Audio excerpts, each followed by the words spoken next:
అందరికీ నమస్కారం. వాళ్ళు మనతో పాటు ఐకాన్ ఆస్ట్రాలజర్ గట్టుబల్లి సురేష్ బాబు గారు ఉన్నారు. గురుగారితో మాట్లాడదాం. గురుగారు నమస్కారం. జై శ్రీమన్నారాయణ. గురుగారు, 2025లో మీనరాశి వారికి ఎలాంటి ఫలితాలు ఉండబోతున్నాయి, ఎట్లాంటి రెమెడీస్ చేసుకోవాలి, గ్రహస్థితులు ఎలా ఉన్నాయి, మీ మాటలో వివరించండి. అయితే మనము ఓవరాల్గా చూసుకుంటే మనకి గ్రహాలు మారుతుంది 4. ఏదైతే మనకి 2025 సంవత్సరం ఉందో ప్రత్యేకంగా మనం చెప్పుకోదగింది ఎందుకు చెప్పుకుంటున్నామంటే, ఒకటేసారి 4 గ్రహాలు మారటం ఒకటి, అంటే 2 నెలల పరిధిలోనే మనం ఇంకా క్యాలిక్యులేషన్ చేసుకుంటే రవి మారతాడు, మధ్యలో బుధుడు మారతాడు. అయితే మనకి ఈ రకంగా చూసుకుంటే 7 గ్రహాలు మారుతున్నాయి. చంద్రుడు అనేది రెగ్యులర్గా మారుతుంది, 3 రోజులకు ఒకసారి చంద్రుడు మారతాడు. ఇలా చూసుకున్న ప్రక్రియలు మనం చూసుకుంటే కనుక ఈ 5 గ్రహాల నుంచి 7 గ్రహాలు ఒకటే సంవత్సరం మారటం, దీనివల్ల ఏంటంటే ఒక దేశానికి కూడా ఏదో జరగబోతుంది. అంటే కాలజ్ఞానం కాదు ఇది, బ్రహ్మం గారి కాలజ్ఞానము, శ్రీ విరాట్ పోతులూరు వీరబ్రహ్మేంద్ర స్వామి గారు చెప్పినటువంటి బ్రహ్మం గారి కాలజ్ఞానము. కలియుగాంతం అయిపోతుంది, కలియుగాంతం ఇక్కడి నుంచే మొదలవుతుంది. 2025లో కలియుగాంతం మొదలవుతుందంటే, పోయినసారి మనకి కలికి మూవీ అని ఒకటి చూశారు, గుర్తుందా? ఈ కలికి మూవీ చూసిన తర్వాత అందరికి కూడా కలియుగం అంతమైపోతుందని చెప్పేసి అని చాలామంది నాకు కాల్స్ వచ్చాయి. వీళ్ళందరూ ఏం చేశారంటే పిండి వంటలు వండుకొని తినడం, షుగర్ బీపీలు ఉన్నవాడు కూడా పచ్చళ్ళు పట్టుకోవడం. ఎలా అంటే అందరూ అంటే మేము ఇంకా కాలం అయిపోతుంది, ఇంకేం లేదు, మనకి ఇంక సాధించేది ఏం లేదు, మనం కూడా అయిపోతాం. ఒక తెల్ల గుర్రం మీద పెద్ద కత్తి తీసుకొనేసి కలికి వస్తాడంట. కలికి వచ్చేసి మనల్ని అందరినీ నేనైతే ₹1,00,00,000 తప్పు చేస్తున్నాను, కాంట్రాక్ట్ నేను తీసుకున్నాను, మరి ఏమైందని చెప్పి స్వామివారికి అందులో 10% ఇచ్చి రావడం చాలా జరిగినాయి. కలికి సినిమా తర్వాత నాకు చాలా కాల్స్ వచ్చాయి. ఓకే, ఇలాంటి ఏంటంటే ఇవన్నీ కూడా అపోహలని చెప్పలేము.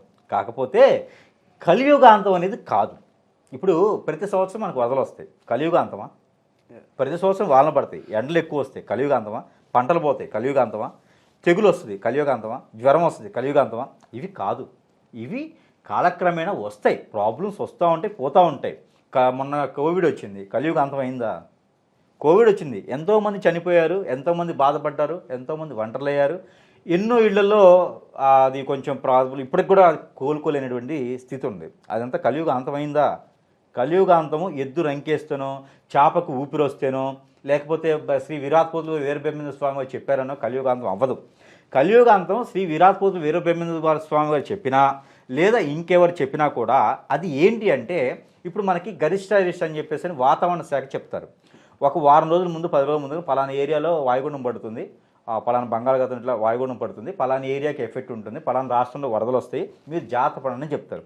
అంటే ఇప్పుడు వాళ్ళు దేవుళ్ళు కాదు కదా, వాళ్ళు ఎవరు?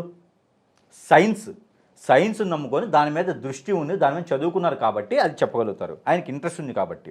ఇప్పుడు మీకు ఎయిర్లైన్స్ ఇంట్రెస్ట్ ఉంది, మీరు చదువుకున్నారు, మీకు దాని గురించి ఎక్కువ అవగాహన ఉంటుంది. అలానే శ్రీ విరాట్ పోతులూరు వీరబ్రహ్మేంద్ర స్వామి వారు దానికి సంబంధించి చదువుకున్నారు. అది మనకి ఏం చేశారంటే, రానున్నటువంటి కాలంలో జాగ్రత్తగా ఉండండి, ఇలా ఉండండి అని చెప్పారు. మనం ముందుగా మాట్లాడుకున్నటువంటి వానాకాలం, చలికాలం వచ్చినప్పుడు ఎండాకాలంలో జాగ్రత్త పడండి అని చెప్తారో, అలానే విరాట్ పోతులూరు వీరబ్రహ్మేంద్ర స్వామి వారు మీరు రిలేషన్షిప్లో కానీ, మీరు ఉండేటువంటి పద్ధతిలో కానీ, నాగరికత కానీ, ఇలా ఉంటే మీకు ఎలాంటి ప్రాబ్లం వస్తుంది, ఇలా ఉంటే ఏమవుద్ది అనేది రానున్న రోజులు ఎలా ఉంటుందని చెప్పగలిగాడు. ఓకేనా? దానికి మనకేందంటే సైంటిఫిక్గా ఉంటుంది, దాని తగ్గట్టుగా మనకి ప్రకృతి పరంగా ఉంటుంది, అన్ని రకాలు ఉంటుంది. ప్రకృతి అనేది, గ్రహాలు అనేది కామన్గా మారుతున్నప్పుడు ప్రకృతిలో మార్పులు అనేది సహజంగా జరుగుతూ ఉంటాయి. ఓకే, దానికి విపత్తులు వస్తాయి, కలియుగాంతం అవుతుంది అనేది ఏముండదు. ఒకటి గుర్తుపెట్టుకోవాలి అందరూ, మనిషి వల్లే కలియుగాంతం అవుతుంది, ఎవరు చేయరు. ఎవడింటో వాడే నిప్పేసుకుంటాడు, ఎవడింటికి వాడే పెద్ద, ఎవడింటికి వాడే ఇది ఉంటుంది అన్నట్టుగానే దేశంలో కూడా ఏంటంటే నేనే గొప్పవాడిని, ఆ ఈగోతత్వం పోగొట్టుకుంటే కలియుగాంతం ఏమి అవ్వదు. నేనే పెద్దవాడిని అనుకుంటే కలియుగాంతం అవుతుంది, నేనే గొప్పవాడిని అనుకుంటే అవుతుంది ఖచ్చితంగా. అయితే ఎవరు ఏం చేయాలో అది చేస్తారు. బ్రహ్మంగారు చెప్పారు కదా అని అవ్వదు, అది ప్రకృతి వైపరీత్యాలు జరుగుతాయని జాగ్రత్త పడడం. ఇప్పుడు 50 ఏళ్ళే స్పీడ్ బండి ఉంటుంది, ఎక్కువ ట్రాఫిక్ ఉంటుంది. ట్రాఫిక్ ఎక్కువ ఉన్నప్పుడు మనం ఏం చేస్తాం, చిన్నగా వెళ్ళరా బాబు చూసి అంటాం. బ్రహ్మంగారు చెప్పింది అది. మీకు ఎగ్జాంపుల్ చెప్పాలంటే, బాగా కాలే నీళ్లు ఉంటాయి, అవి మనం స్నానం చేస్తే ఒళ్ళు కాలుతుంది నాయన, దాంట్లో చన్నీళ్ళు కలుపుకొని స్నానం చెయ్యి, నీ బాడీకి ఎంత హీట్ అయితే కావాలో అంత నీళ్లు కలుపుకొని స్నానం చెయ్యి, నువ్వు కొన్ని రోజులు బాగుంటావని చెప్తాడు. ఇది బ్రహ్మంగా చెప్పారు. అవి తీసుకుపోయేసి వీళ్ళు దాన్ని ఏదో సృష్టించేసి, చాలామంది నేను చూస్తూ ఉన్నాను వీడియోస్ కూడా, ఇంకేముంది 2025లో అంతమైపోతుంది, మనం అందరం ఉన్నప్పటికీ ఇప్పుడు మళ్ళీ అందరూ పిండి వంటలు కొని తినాలి. కామన్ పీపుల్ పిండి వంటలు వండుకొని తినాలంటే అప్పులు తెచ్చుకుని తినాలి మళ్ళీ. సో అలాంటి ఏమి ఉండదు. కలియుగాంతం అయితే నాకు తెలిసినంత వరకు కొన్ని వేల సంవత్సరాలు ఉంది. ఇంకా మనం ఇంకా కలియుగాంతంలో ఆవగింజంత అంటే 2000 సంవత్సరాలు అయిపోయింది కదా, ఇది 2వ శతాబ్దమే ఉంది నాకు తెలిసి. ఇంకా కొన్ని లక్షల సంవత్సరాలు ఉంది. కలియుగాంతం అనేది ఏమి ఉండదు. ఈ కలికి అనేది ఇప్పట్లో రాడు, మనం చూడలేం. అలాంటివన్నీ ఏమి ఉండదు. అశ్వత్థామ చిరంజీవులు అయిపోతారు. తర్వాతే శివుడు బతికే ఉంటాడు, అశ్వత్థామ బతికే ఉంటాడు, నారదుల వారు బతికే ఉన్నారు, అలానే హనుమాన్ బతికే ఉన్నారు. వీళ్ళందరూ కూడా బతికే ఉన్నారు. అంటే ఆదర్శంగా అక్కడ ఉండి వాళ్ళకి నడిపిస్తారు కాబట్టే మన సీఎం మన ప్రధాని మనకు కనిపిస్తారు. కానీ వాళ్ళు కనిపించకుండా మనకు నడిపిస్తున్నారు ప్రకృతిలో. ఏం కావాలో చేస్తుంటారు. అక్కడున్న పరిస్థితుల ప్రకారం వాళ్ళకు గురువుగానో ఒక బోధుడుగానో మనిషిని మార్చడానికి ఏర్పడేటువంటి వాళ్ళనే గురువు అంటారు. సత్యసాయిబాబు కావచ్చు, సాయిబాబు గారు కావచ్చు, రాఘవేంద్ర స్వామి కావచ్చు, విరాట్పూర్ వీరబ్రహ్మేంద్ర స్వామి కావచ్చు, ఈ రకంగా వస్తారు భూమి మీదకి. వచ్చి అక్కడ పరిస్థితులు మార్చి వెళ్తారు. ఓకేనా? ఇప్పుడు ఒక్క దేశంలో యుద్ధం జరుగుతుంది, ఆధిపత్య పోరు. సో అక్కడ దేవుడు లేడానికి కాదు, ఉంటాడు. అక్కడ జరగాల్సిన టైం వచ్చింది, అవుతుంది, అంతే. అది కలియుగాంతం అవ్వలేదు. అక్కడ రాష్ట్రం దేశం పోయితే కలియుగాంతం అయిందా? అవ్వలేదు. ఎక్కడా కలియుగాంతం అనేది లేదు. అలా భయపడే సిచ్యువేషన్స్ ఏ రాశి వాళ్ళకి కానీ ఏది కానీ వాళ్ళ ఎఫెక్ట్ లేదు. మీరు అందరూ కూడా ఎలా చేయాలనుకుంటే అలా ఉండాలంటే అలా ఉంటే సరిపోతుంది. ఇది కలియుగాంత స్టోరీ అనమాట. అయితే ఈ యొక్క మీనరాశి, ఈ గ్రహాల యొక్క స్థితిగతులు, ఎఫెక్ట్లు ఈ మీనరాశికి ఎలా ఉంటాయంటే, మీనరాశి వాళ్ళకి కొంతమేర అదృష్టం అని చెప్పొచ్చు, కొంతమేర మిశ్రమ ఫలితాలని చెప్పొచ్చు. ఎందుకంటే మీనరాశిలోకి శని భగవానుడు వస్తున్నాడు కాబట్టి ఆ శని భగవానుడు వచ్చినప్పటికీ ఒక సంవత్సరం పాటు మాత్రం బాగుంటుంది. ఎందుకంటే శని భగవానుడు రావాలి, వచ్చాడు, సెటిల్ అయి కూర్చునేదానికి ఆయనకి ప్లేస్ కొంచెం గట్టిగా కావాలి. 2.5 సంవత్సరం పాటు ఉంటాడు కాబట్టి గట్టిగా ప్లేస్ కావాలి ఆయనకి, లేకపోతే చిన్నగా కూర్చోడు ఆయన. ఇంకోటి, ఈ 2.5 సంవత్సరాలు ఏం చేస్తాడు, మళ్ళీ వక్రంలోకి వస్తాడు. మధ్యలో ఈ వక్రంలోకి వస్తాడు, మళ్ళీ పోతాడు. అంటే శని భగవానుడు మీ రాశిలోకి వచ్చినా ఏలినాడు శని మీకు ఉన్నప్పటికీ ఆ దోషం ఎఫెక్ట్ అనేది ఎక్కువగా కనిపించట్లా. అందుకని బాధపడాల్సిన అవసరం కానీ భయపడాల్సిన పని కానీ లేదు. ఇది వాస్తవం. అందరూ భయపడతా ఉన్నారు. వీళ్ళు ఏంటంటే ఆల్రెడీ ఈ మీన రాశి వాళ్ళు ఎలా ఉంటారు, మీన లగ్నం వాళ్ళు, మీన రాశి వాళ్ళు ఏంటంటే కొంచెం ఉపతాయంగా, కొంచెం బొద్దుగా, అంటే చూడటానికి కొంచెం రౌండ్గా లడ్డూలాగా ఉంటారు అనమాట. కొంచెం డిఫరెంట్గా ఉంటారు వీళ్ళు. అంటే వీళ్ళు ఏంటంటే ఆలోచించేటప్పటికి వీళ్ళకి మైండ్ మొత్తం డిప్రెషన్లోకి వెళ్ళిపోతారు ఈజీగా. అంటే వీళ్ళకి సెన్సిటివ్ మైండ్. ఇప్పుడు వాటర్ ఎలా అయితే ప్రవహిస్తుందో ఈ యొక్క మీనరాశి వాళ్ళు కూడా అలానే ఉంటారు, సెన్సిటివ్ మైండ్తో ఉంటారు. ఏదైనా మీరు చెప్పారనుకోండి, గట్టిగా అరిస్తే కూడా వీళ్ళు లోపల బాధపడతారు. మనిషి చూస్తే బాగుంటారు, అంటే పెద్ద ఏదో గొప్ప వ్యక్తిలా ఉంటారు, కానీ లోపల చాలా సెన్సిటివ్ ఉంటుంది అనమాట. అందుకని వీళ్ళని భయపెట్టే అవసరం ఎవరు చేయకండి. ఓకేనా? ఇంట్లో వాళ్ళు కూడా ఎవరైనా మీనరాశి వాళ్ళు ఉంటే వాళ్ళని కూల్గా పెట్టేయండి. వాళ్ళు ఏ పని చేస్తారు. వాళ్ళని గదిమి కనుక చేస్తే వాళ్ళు అక్కడ కూర్చుని పోతారు, కానీ ఏ పని చేయరు. ఇది అందరు కూడా హింట్ అనమాట. మీనరాశి వాళ్ళకి కాదు, మీనరాశి వాళ్ళతో పడేటువంటి బాధలు వాళ్ళు ఉంటారే వాళ్ళందరికీ హింట్ ఇది. అయితే జనవరి నుంచి మార్చి వరకు కూడా ఈ మీనరాశి వాళ్ళకి ఎలాంటి ఎఫెక్ట్ కానీ ఇబ్బంది కానీ ఏం లేదు. ఎందుకంటే శని భగవానుడు మార్చిలో వస్తాడు కాబట్టి మార్చి వరకు కూడా ఎలాంటి ప్రాబ్లం అయితే ఏం లేదు. అయితే ఆ బాధ అనేది కొంతమేర కనిపిస్తుంది. ఏంటంటే హెల్త్ ఇష్యూస్ తీసుకొస్తాడు ఫస్ట్. మీనరాశికి ఏదేం చేస్తాడంటే హెల్త్ ఇష్యూస్ స్టార్ట్ అవుతాయి ఫస్ట్. అది కూడా ఏంటంటే చిన్నగా ఉంటాయి. మీకు ఎక్కువగా లావు ఉంటే దానికి ఒబిసిటీ రావడం కానివ్వండి, థైరాయిడ్ రావడం కానివ్వండి, అటాచ్ చేస్తాడు. ఇలాంటి ప్రాబ్లమ్స్ ఉంటాయి కాబట్టి ముందుగా మీరు జాగ్రత్త పడండి. హెల్త్ ఇష్యూస్ రాకుండా జాగ్రత్త పడితే సరిపోతుంది. దానికి ఏం చేయాలంటే ప్రతిరోజు కూడా మీరు గ్రీన్ టీ కానీ, హాట్ వాటర్ కానీ, లెమన్ వాటర్ కానీ, లేకపోతే హాట్ వాటర్లో హనీ వేసుకుని తాగితే కూడా శని భగవాన్ యొక్క ఆ స్థితిగతుల్లో ఆ శని భగవాన్ యొక్క కృప చెడు కాకుండా మంచి అవుతుంది. ప్రతిరోజు హనీ తినండి, మీకు నరదిష్టి కూడా ఉండదు. ఈ మీనరాశి వాళ్ళకి ప్రతిరోజు హనీ తినడం వల్ల ఒబిసిటీ ప్రాబ్లం కానీ, థైరాయిడ్ ప్రాబ్లం కానీ తగ్గి మీకు నరదిష్టి ప్రభావం కూడా తగ్గుతుంది. శని వీళ్ళకి చూడటానికి రౌండ్గా బొద్దుకుంటారు కాబట్టి ఎక్కువగా, అంటే ఇందులో ఎక్కువ కనిపిస్తారు. ఆ ఒక ఎఫెక్ట్ వీళ్ళకి ఉంటుంది కాబట్టి వీళ్ళు చూడటానికి అట్రాక్ట్గా ఉంటారు. అందుకని చెప్పి వీళ్ళకి ఎక్కువగా నరదిష్టి కూడా ఉంటుంది. అందుకని ఈ నరదిష్టి ప్రభావం కూడా మీరు తగ్గాలంటే హాట్ వాటర్లో హనీ వేసుకొని తాగితే ఈ నరదిష్టి ప్రభావం కూడా వీళ్ళకి తగ్గుతుంది. ఈ 3 నెలలు కూడా వీళ్ళు చేయాల్సిన రెమెడీ ఇది. ఏ పనులను చేయాలనుకుంటే ముందుగానే మార్చిలోపు చేసేసుకోండి, మంచి ప్రయత్నం ఉంటుంది. విదేశాలకు ఎవరైనా వెళ్ళాలనుకుంటే మార్చిలోపు ఇంటర్వ్యూస్ పెట్టుకుంటే మంచి ప్రయోజనం ఉంటుంది. అలానే మార్చి నుంచి జూన్ వరకు కొంతమేర ఇంకొంచెం ఇబ్బంది అనుకోవచ్చు.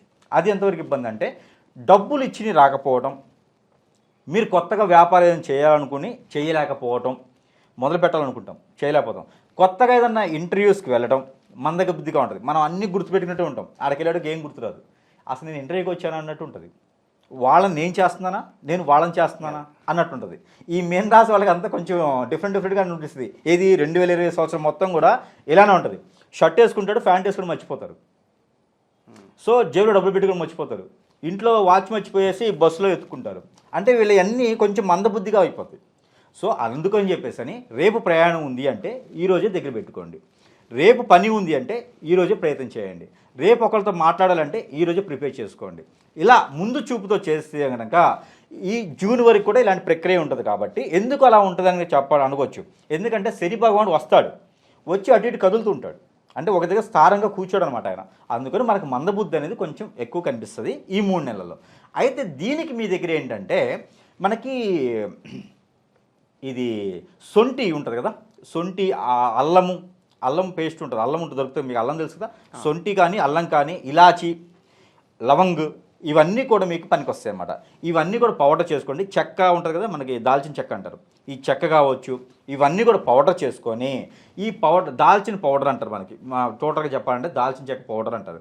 దాల్చిన చెక్క, లవంగు, ఇలాచి, అలానే మనకి సొంటి లేదా అల్లం ఇలాంటి పౌడర్లతో కనుక మీరు హాట్ వాటర్లు వేసుకొని తాగితే కనుక మీకు ఎలాంటి మతిమరుపు కానీ ఇలాంటి ప్రాబ్లం కానీ లేకుండా ఉంటుంది.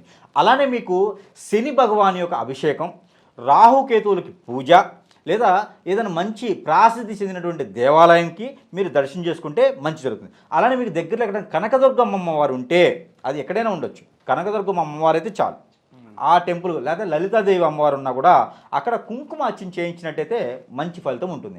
అలానే గురువుకు సంబంధించిన ఆలయాలు ఏమైనా ఉంటే, అంటే దక్షిణామూర్తి ఆలయం కానీ లేకపోతే లక్ష్మీ నరసింహస్వామి కూడా ఒకప్పుడు గురువు, ఆయన కూడా లక్ష్మీ నరసింహస్వామి ఆలయం కానీ ఆయన గురువులకే గురువు అనమాట. అందుకని ఆ ఆలయం చెప్తా ఉన్నా. అలానే మనకి మీకు దగ్గరలో ఏదైనా ఇంకా ఇవి ఉంటాయి కదా మనకి, సాయిబాబా టెంపుల్స్ కానివ్వండి, వీళ్ళంతా గురువులు. దత్తాత్రేయ స్వామి కానివ్వండి, ఈ టెంపుల్లో కనుక మీరేదన్నా పాలకు సంబంధించినటువంటి పాలకోవా లేకపోతే పాలకు సంబంధించినటువంటి ఏదైనా స్వీట్ ఐటమ్ చేసి నైవేద్యం పెట్టినట్టయితే ఇంకొంచెం మంచి ఫలితాలు ఉండేటువంటి అదృష్టం కొంతమేర కనిపిస్తుంది. ఏది ఆ గ్రహాల నుంచి ఉండండి చెడు దోషం పోయేందుకు ఈ పని చేయాలి. తర్వాత జూన్ నుంచి ఆగస్టు, సెప్టెంబర్, అక్టోబర్ వరకు కూడా ఏదైనా పెళ్ళిళ్ళకి సంబంధించింది కానివ్వండి, ఈ పెళ్ళిళ్ళకి సంబంధించింది కొంతమేర లేట్ అయితే అవుతుంది, కానీ ప్రయత్నం అయితే చేయండి. ప్రయత్నం చేస్తే ఏదైనా లాటరీ ద్వారా తగలవచ్చు. లాటరీ అంటే అందరి పేర్లు వేసి తీయడం కాదు, అంటే 4 సంబంధాలు చూస్తే ఏదో ఒకటి అన్ఎక్స్పెక్టెడ్గా అయ్యే ఛాయిసెస్ ఉన్నాయి. కానీ ప్రయత్నం చేయండి. ఏదైనా ప్రయత్నం చేసినట్టయితే పెళ్లి సంబంధాలు కుదరాలనుకుంటే ఏదైతే మనం మొదట్లో అనుకున్నామో జనవరి నుంచి మార్చి వరకు ఈ ప్రయత్నం చేసుకుంటే బాగుంటుంది పెళ్ళిళ్ళుగా. ఇంకా తాగకూడదు అనుకుంటే ఇక ఆగస్టు, సెప్టెంబర్, అక్టోబర్ వరకు కూడా మీరు పెళ్లి సంబంధాలకి ప్రయత్నం చేయొచ్చు. వీళ్ళ పెళ్లి సంబంధాలు అన్నీ కూడా సెట్ అవ్వాలంటే కనుక ఏదైనా అక్కడ కళ్యాణ వెంకటేశ్వర స్వామి అని ఉంటుంది టెంపుల్స్, అవి దొరకకపోతే కనుక వెంకటేశ్వర స్వామి వారి వ్రతం కానివ్వండి చేసుకుంటే వాళ్ళకి ఆర్థికంగా కూడా నష్టం లేకుండా ఉంటుంది. వీళ్ళలో ఇంకోటి ఉంది, వాస్తుపరంగా దోషాలు ఉంటాయి. వాస్తుపరంగా దోషాలు ఉన్నా కూడా వీళ్ళ మీద ఎక్కువ పనివుతాయి, మీన రాశి వాళ్ళ మీద ఎక్కువ కనిపిస్తాయి. అందుకని వీళ్ళు ఏం చేయాలంటే గోధుమ పిండితో, అంటే వాస్తు దోషాలు వీళ్ళకి ఉన్నా లేకపోయినా ఆర్థిక స్థితిగతులు ఉన్నా కూడా, ఎక్కువ కళలు రావడం కానివ్వండి, ఆర్థిక స్థితిగతులు ఉన్నా కూడా ఈ మాసాలు ఎక్కువ కనిపిస్తూ ఉంది. అందుకని చెప్పేసి ఆ శని భగవాన్ యొక్క చెడు దృష్టి పోవాలంటే, రాహుకేతువులకు ఉన్నటువంటి లోపం పోవాలంటే, ఆ దృష్టి అనేది మనకెళ్ళి మంచి జరగాలనుకుంటే కనుక ఈ గోధుమ పిండి దొరుకుతుంది మనకి. ఈ గోధుమ పిండిని బాగా కలిపేసి ఉప్పు లేకుండా కలపాలి. దాంట్లో కొంచెం షుగర్ వేసుకోవచ్చు. కలిపేసి కనుక ఉండలు చేసుకోవాలి. మనం చిన్న చిన్న ఉండలు చేసుకొని, మన పూరి పిండి కలుపుకుంటూ కలుపుకొని చిన్న చిన్న ఉండలు చేసుకొని, మనకి దగ్గరలో ఎక్కడైనా పారేటువంటి నీరు కానీ, పారేటువంటి కాలువ కానీ, లేదు ఏదైనా కుంటలు చెరువులు ఉన్నా కూడా వాటిల్లో మనం కొన్ని రోజుల పాటు, కనీసం 11 రోజుల పాటు కనుక మనకి ఏవైతే కావాలనుకుంటున్నామో, ఏవైతే గ్రహాల నుంచి వచ్చేటువంటి చెడు దృష్టి ఉందో, ఏదైతే శని భగవానుడు కానివ్వండి, రాహుకేతు కానివ్వండి, వీటి నుంచి వచ్చేటువంటి శుభ దృష్టి కాకుండా అశుభ దృష్టి ఉందో, ఇవన్నీ కూడా మన వైపు శుభ దృష్టిగా మలుచుకోవడం దానికి సంబంధించినటువంటి ప్రక్రియ కోసం ఇవి కనీసం రోజు మొత్తం ఒక 5 ఉండలు తీసుకెళ్ళేసి, నాయన గ్రహాలకు ఇచ్చే, నాయన శనిశ్వరా మాకు ఎలాంటి దోషం లేకుండా, నాకు ఎలాంటి ఇబ్బందులు కలగకుండా, రాహుకేతువులకి ఎలాంటి ప్రాబ్లం లేకుండా, వాటి వల్ల నాకు ఎలాంటి అశుభం కలగకుండా మంచి జరిగేలా చూడనాయని చెప్పేసి అని మనం మనస్ఫూర్తి కోరుకొని ఆ ఉండలు తీసుకెళ్ళేసి ఆ నీటిలో పడివేయాలి. అలా వేయటం ద్వారా వీళ్ళకి చాలా మంచి జరిగేటువంటి అదృష్టం బాగా కనిపిస్తుంది. కాబట్టి ఈ 3 నెలల్లో వీళ్ళు ఈ పని చేస్తే చాలా మంచిది. ఎన్ని రోజులైనా చేయొచ్చు, మినిమం 11 రోజులు చేయాలి. ఒకరోజు మధ్యలో మిస్ అయినా నెక్స్ట్ డే చేయొచ్చు. దీనికి టైమింగ్ ఏం లేదు, ఏ టైం అయినా చేయొచ్చు. మనం స్నానం చేసినా చేయకపోయినా చేసుకో. ఈ ఉండలు అన్నీ కలిపి పెట్టుకొని రోజుకు ఒక 5 పెట్టేసుకున్నా కూడా చాలు. ఇది చేసుకోవాలి. ఇకపోతే జూన్ నుంచి మనకి సెప్టెంబర్, అక్టోబర్ వరకు మనం చెప్పుకున్నాం కదా. అలానే అక్టోబర్ నుంచి డిసెంబర్ వరకు. అక్టోబర్ నుంచి డిసెంబర్ వరకు ఏంటంటే వీళ్ళకి హెల్త్ ఇష్యూస్ స్టార్ట్ అవుతాయి. దీనికి భయపడాల్సిన అవసరం లేదు. హెల్త్ ఇష్యూస్ అయితే ఖచ్చితంగా వస్తాయి వీళ్ళకి. ఎలాంటి హెల్త్ ఇష్యూస్ వస్తాయంటే స్టమక్ రిలేటెడ్గా వస్తాయి. తర్వాత ఫేస్లో మచ్చలు రావడం కానివ్వండి, స్కిన్ ప్రాబ్లం, ఈ స్కిన్ ప్రాబ్లం కానివ్వండి. దీనికి తగ్గట్టుగా ఎవరికైనా ఆర్థిక సమస్యలు ఉంటే కొంచెం బలపడేటువంటి చాయిసెస్ ఎక్కువ ఉన్నాయి. అలానే ఎవరికైనా పెళ్లి దోషం ఉంటే అంటే కుజు దోషం ఉన్న వాళ్ళకి ఇంకొంచెం ఎక్కువ బాధించేటువంటి ఆస్కారం ఉంది. అలానే కాలసర్ప దోషం ఉన్న వాళ్ళకైతే ఎక్కువ బాధించేటువంటి ఉంది. వీళ్ళలో ఇంకోటి ఉంది, ఇది పూర్వీకుల దోషం అని ఒకటి ఉంటుంది, అది వీళ్ళలో ఎక్కువ బాధిస్తుంది. అయితే వీళ్ళందరూ కూడా 1 కిలోంపావు ఆ 3 నెలల్లో చేయాలి. అక్టోబర్ నుంచి డిసెంబర్ లోపున ఈ 3 నెలల్లో కనుక ఏదైనా స్వామివారి దీక్ష తీసుకున్నా బాగుంటుంది వీళ్ళకి. అంటే ఆ దోషాలు ఎక్కువ బాధించవు. అయితే ఇంకా వీళ్ళ దీక్ష తీసుకోలేనటువంటి పర్సన్స్ ఉంటారు. వీళ్ళు ఏం చేయాలంటే ఆ గ్రహరీత్యా ఉన్నటువంటి దోషాలు వీళ్ళ మీద ఎక్కువ అశుభ దృష్టి కాకుండా శుభదృష్టి వచ్చేలాగా మలుచుకునేందుకు వీళ్ళందరూ కూడా గోధుమలు 1 కిలోంపావు, జొన్నలు 1 కిలోంపావు, నల్ల నువ్వులు 1 కిలోంపావు, ఒక ఎల్లో కలర్ క్లాత్లో రవిక పీసెస్ అని దొరుకుతాయి కదా మనకి, బ్లౌజ్ పీసెస్ అంటారు, వాటిల్లో ఒక cloth, white cloth, yellow cloth, వీటిలో కనుక అవి కట్టేసి పట్టిక, మనం ఇంటికి కట్టుకుంటాం పట్టిక, ఆ పట్టిక కూడా ఒక దాంట్లో వైట్ దాంట్లో కట్టేసి కనుక ఈ 3 మూటలు తీసుకెళ్ళేసి పారేటువంటి నీటిలో మాకు ఈ గ్రహాల నుంచి ఉన్నటువంటి దోషము, అలానే మా పూర్వీకులకు ఉన్నటువంటి శాపం ఏదైతే ఉందో ఆ పూర్వీకుల దోషం కూడా మా మీద పడకుండా, అంటే ఇప్పుడు ఎలా ఉంటుందంటే మనం ఆల్రెడీ బాధపడుతున్నాం గ్రహాల నుంచి, దాని మీద ఇంకొంచెం ఆజ్ఞ పోసినట్టే కదా, మండే దాంట్లో ఆజ్ఞ పోసినట్టే. ఇప్పుడు మనకు ఆల్రెడీ గ్రహాల నుంచి బాధ ఉంది, అలానే మన పూర్వీకులది, అలానే ఈ అన్ని దోషాలు కూడా కలిపి ఉంటాయంటే మనిషి ఇబ్బంది పడిపోతాడు. అందుకని చెప్పేసి అన్ని దోషాలకి ఉపశమనం ఏంటంటే ఇప్పుడు మనం అనుకున్నట్టుగా నువ్వులు, జొన్నలు, అలానే ఇవి గోధుమలు, ఈ 3 కూడా ఈ 3 దాంట్లో కట్టేసి పట్టిక కూడా కిలోంబావు, ఇవన్నీ కూడా కట్టేసి పారేటువంటి నీటిలో స్నానం చేసేటువంటి అదృష్టం ఉంటే ఓకే, అక్కడ మన పరిధిలో సముద్రమైనా, నది అయినా, చెరువైనా, కుంటైనా, పారేటువంటి కాలవైనా, ఏదైనా సరే, మంచినీటి సరస్సు అయినా సరే, వీళ్ళు అవి తీసుకెళ్ళి, ఇంకా అవన్నీ లేవు, బావి అయినా సరే, బావి అంటే తెలుసు కదా మనకి, ఆ బావి అయినా సరే, బోరింగ్ లేదు అవ్వదు, బావి అయితే అవుతుంది, ఆ బావిలో కనుక వీళ్ళు మొత్తం అన్ని గ్రహాలకి నమస్కారం చేసుకొని ఆ పూర్వీకుల దోషం కూడా పోవాలనైనా మాకు అన్ని మంచి జరగాలని చెప్పేసి అని కోరుకొని వీళ్ళు కనుక దానం అలా దాంట్లో వేసేసి బయటికి వచ్చిన తర్వాత ఎక్కడైనా అయ్యవారి టెంపుల్లో కానీ, అమ్మవారి టెంపుల్లో కానీ, ఏదైనా స్వామివారి టెంపుల్లో కానీ దీపారాయణ చేసినట్టయితే మంచిది. అందులోనూ హనుమాన్ టెంపుల్ దొరికితే ఇంకా మంచిది. హనుమాన్ టెంపుల్కి వచ్చేసి ఆవు నెయ్యితో 2 దీపాలు చేస్తే కూడా ఇంకా మంచిది. ఆవు నెయ్యితో 2 ప్రమిదలు, మట్టి ప్రమిదల్లో 2 ఒత్తులు వేసి కనుక దీపారాయణ చేసినట్టయితే వీళ్ళకి ఎలాంటి శని బాధ అయినా, ఎలాంటి నరఘోష అయినా, ఎలాంటి దిష్టి దోషాలున్నా, వీళ్ళకి కాలసర్ప దోషాలున్నా, పూర్వీకుల శాపాలున్నా, పూర్వీకుల దోషం ఉన్నా, అలానే వీళ్ళ దాంట్లో శని భగవానుడిది, రాహుకేతువుది, గురువుది ఎలాంటి దోషం ఉన్నా కూడా ఈ దానం చేయడం ద్వారా, ఇలాంటి పరిహారం చేయడం ద్వారా వీళ్ళకి చాలా మంచి జరిగేటువంటి అదృష్టం ఉంటుంది. అలానే మనకి సాయిబాబా గుళ్ళో కుంకుమ దొరుకుతుంది, సాయిబాబా గుళ్ళో విభూది అని దొరుకుతుంది అనమాట, అది పెట్టుకుంటే కూడా వీళ్ళకి మంచి నిద్ర పడుతుంది, బాగుంటుంది. ఎవ్వరు కూడా టెన్షన్ పడే అవసరం లేదు. గ్రహాలు మారుతున్నాయి కానీ గ్రహాలు వాటింతలో మారుతూ ఉంటాయి. ఎవరు ఏది చెప్పారని చెప్పేసి అని ఎక్కడ పోయి గృహలో కూర్చోవలసిన పని అసరక లేదు, ఎవ్వరు మిమ్మల్ని కదిలించే పని లేదు. మీనరాశి వాళ్ళు అదృష్టవంతులు కాబట్టి వీళ్ళు పుట్టుతుంటూనే అదృష్టం ఉంది. మీరు గొప్ప విషయం ఏంటంటే మీనరాశి వాళ్ళకి పుట్టుతుంటూనే అదృష్టవంతులు, వాళ్ళ పేరెంట్స్ చాలా కష్టపడి ఉంటారు. ఈ మీనరాశి వాళ్ళు వచ్చేటానికి ఏంటంటే కూతురుగాను కొడుకుగాను పుడతారు కదా, వీళ్ళకి అన్నీ ఏంటో అలా అదృష్టం కలిసి వస్తుంది. మీనరాశి వాళ్ళ ఇంట్లో పుట్టారంటే ఆ క్షణం నుంచి వాళ్ళ ఇంట్లో పేరెంట్స్ కలిసి వచ్చినట్టే. అలానే వీళ్ళకి అత్తోళ్ళ ఇంట్లో కూడా మంచి ఆస్తులు ఉంటాయి, మంచి కలిసి వస్తుంది. మీనరాశిగా పుట్టడమే అదృష్టం. వీళ్ళు ఏంటంటే చేపల ఎప్పుడు కూడా గింజుతూ ఉంటారనమాట. సో మీనరాశి వాళ్ళకి ఇబ్బంది లేదు, అన్ని ఒడిదుడుకులు కూడా వలలానే వెళ్ళిపోతాయి. అంటే ఇప్పుడు నాకు సముద్రాల్లో అల వస్తుంటుంది, వీళ్ళకి వచ్చే కష్టాలు కూడా ఏ గ్రహాన్ని నుంచి కాదు, అలలానే ఉంటాయి. ఏ గ్రహం బాధించినా కూడా కష్టం కూడా అలానే ఉంటుంది. ఎంతసేపు ఉంటుంది అలా? ఒక 2 నిమిషాలు అలా వచ్చి ఇలా పోతుంది. వీళ్ళ కష్టాలు కూడా అట్లే ఉంటాయి. వీళ్ళ సెన్సిటివ్ మైండ్ కాబట్టి ఇంత చెప్పాల్సి వచ్చింది. సో ఎవ్వరు కూడా ఇబ్బంది పడకండి. ఇంకోటి, ద్వాదశ రాశులు అన్నింటిలో కూడా గ్రహాలు మారుతున్నాయి కదా, ఏదో రాజ్యం మారిపోతుంది, మేమందరం సీఎం అవుతాము, లేదా మేమందరం పాలకులు అవుతాము, లేదా మేమందరం ఇబ్బంది పడతామని అనుకోకండి. అన్ని రాశులు బాగానే ఉంటాయి. దానికి సంబంధించిన పరీక్షలు తీసుకుంటే, దానికి సంబంధించిన పరిహారాలు చేసుకుంటే ఏ గ్రహం మనల్ని బాధించదు. అన్నీ శుభగ్రహాలే, అన్నీ మనకు మంచి చేస్తాయి. కాదే ఒక రోజు ముందు ఒక రోజు వెనక, అంతేగాని వేరే ఇబ్బందులు అయితే ఏం లేవు. అలానే మీన రాశి కూడా చాలా బాగుంది కాబట్టి ఈ పరిహారాలు చేసుకుంటే వాళ్ళలో ఉన్నటువంటి లోపాలు శాపాలు అన్నీ పోతాయి. ఈ యొక్క పెడిషన్స్ చేసుకుంటే ఈ దానాలు కానీ ఇవన్నీ చేసుకుంటే వాళ్ళలో దీర్ఘకాలికంగా ఉన్నటువంటి ఈ రుమ్మతులు ఏదైతే ఉందో ఇబ్బందులు, అంటే కాలసర్ప దోషం ఉంటాయి కదా, రాహు దోషం, కేతు దోషం, అలానే కుజు దోషం ఉన్న వాళ్ళు కూడా ఇది చేసుకోవచ్చు. ఇది చేసుకోవడం వల్ల మంచి మ్యాచెస్ దొరుకుతాయి, పెళ్ళిళ్ళు అవుతాయి, ఎంత ఏజ్ వచ్చినా కూడా ఏమి ఇబ్బంది లేదు. మీరు ఏం టెన్షన్ పడకండి. ఇదే నేను చెప్పాలనుకున్నాను.